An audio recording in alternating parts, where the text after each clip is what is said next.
আসসালামু আলাইকুম। কেমন আছেন সবাই? আশা করছি ভালো আছেন। আজকে আমি আপনাদের দেখাবো কিভাবে যেই কোনো ধরনের সার্টিফিকেট ফন্ট অথবা যেই কোনো ডকুমেন্টের ফন্ট কিভাবে খুব সহজে আপনি ফ্রিতে অনলাইন থেকে ডাউনলোড করবেন। তো এখানে দেখতে পাচ্ছেন একটি ফটোশপের মধ্যে আমার সার্টিফিকেট ফাইল ওপেন আছে। তো আমি এখান থেকে এই ফাইল থেকে যদি এখন এই ফন্টটাই ডাউনলোড করতে যাই তাহলে কিভাবে করব? সর্বপ্রথম আমি এখানে ফটোশপের যে টুলসগুলি আছে টুলস থেকে আমি রেক্টেঙ্গেল মার্কিং টুলটি সিলেক্ট করব। করার পর এখান থেকে যে কোনো একটি আর্টিকেল অর্থাৎ আমি ছোট একটি আর্টিকেল সিলেক্ট করলাম। করার পরে কন্ট্রোল সি দিয়ে আমি এটাকে কপি করলাম, কন্ট্রোল এন প্রেস করলাম। এখান থেকে নিউ পেজের যে অপশনটা আসছে এটাকে আমি ওকে করে দিলাম। দেওয়ার পর এখানে আমি কন্ট্রোল ভি দিয়ে পেস্ট করে দিলাম যে লেখাটা আমি কপি করেছি।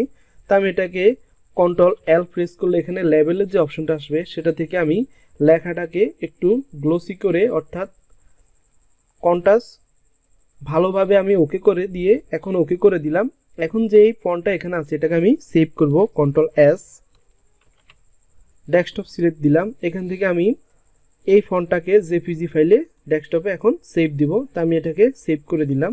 ওকে, তো এই ফাইলটা আমার ডেস্কটপে এখন সেভ হয়ে গেছে। তো আমি এটাকে মিনিমাইজ করলাম। তো এখান থেকে আমি যে কোনো একটি ব্রাউজার এখন আমি ওপেন করব। তো আমি গুগল ক্রোমই ব্রাউজারটি ওপেন করলাম। করার পর এখানে আমি একটি নিউ ট্যাব ওপেন করব। করার পর এখানে আমি লিখব হোয়াটস মাই ফন্ট নেম, WHATS হোয়াটস মাই। দেখুন এখানে আমি হোয়াটস মাই লেখার পরে ফন্ট নেম চলে এসেছে। আমি এন্টার প্রেস করলাম। করার পর এখানে সর্বপ্রথম যেই ওয়েবসাইটটি দেখতে পাচ্ছেন what's the font my fonts, এখানে আমি যদি মাউসের রাইটে ক্লিক করি তাহলে আমাকে এই ওয়েবসাইটের ভিতরে প্রবেশ করাবে।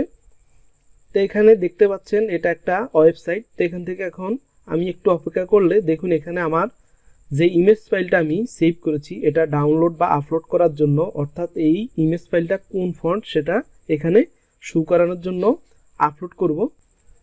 এখানে যে আপলোড অ্যান ইমেজ আছে, আমি যদি এই অ্যারোতে যদি আমি মাউসের রাইটে ক্লিক করি তাহলে এখান থেকে আমি ডেস্কটপ সিলেক্ট দিব যেখানে আমার ইমেজ ফাইলটা আমি সেভ রেখেছি। তো আমি এটাকে এখন ওপেন দিব। দেখুন ফাইলটি এখানে আইডেন্টিফাই হচ্ছে। তো এটা আইডেন্টিফাই হয়ে গেছে। তো আমি এখন যদি আইডেন্টিফাই ফন্টে ক্লিক দিই দেখুন এই ফন্টটা কি নামে অনলাইনে আছে সেটা এখানে শো করবে। দেখুন খেয়াল করুন এখানে ফন্টটা শো করেছে, অনেকগুলি ফন্ট এখানে এসেছে।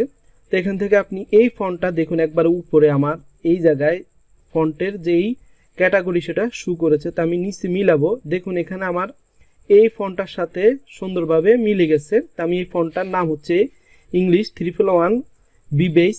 তো আমি এটাকে ওপেনে দিলাম। দেখুন এখন আমি এই ফন্টটাকে ডাউনলোড করতে গেলে দেখুন এখানে $29.99 আমার কাছে চাচ্ছে। তো আমি এটাকে ফ্রিতে এখন ডাউনলোড করব। সম্পূর্ণ লেখাটাকে আমি কপি করলাম, কপি। এখন আমি আবার নতুন একটি ট্যাব ওপেন করব, ফ্রি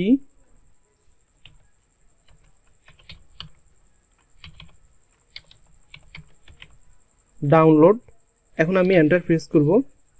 এখানে এই যে ফ্রি ফন্ট ডাউনলোডটা আমি লিখলাম এটার পাশে আমি স্পেস দিয়ে যেই ফন্টটা আমি এখানে কপি করেছি সেটা আমি পেস্ট করব। কন্ট্রোল ভি দিলাম। এখন আমি গুগলে সার্চ দিব। দেখুন সার্চ দেওয়ার সাথে সাথে এখানে সর্বপ্রথম যে ফ্রি ইংলিশ 301 বি বেস বিটি ফন্ট লেখা আছে আমি এটাতে ক্লিক দিলাম। দেখুন এখানে ডাউনলোডের যেই অপশনটা আছে সেটা শো করেছে। তো আমি জিপ ফাইলটা ডাউনলোড করব। ওকে, তো এখন আমি ফাইলটার লোকেশনে ওপেন করব, ওপেন ফোল্ডার। দেখুন এই ফন্টটা এখানে ডাউনলোড হয়ে গেছে। তো এখন আমি যদি একটু ভিতরে ঢুকি দেখুন ফন্টটা এই হচ্ছে আমার ফন্ট। আশা করছি বুঝতে পেরেছেন কিভাবে খুব সহজে আপনি যেই কোনো ফন্ট ডাউনলোড করবেন। তো ধন্যবাদ সময় দিয়ে ভিডিওটি দেখার জন্য।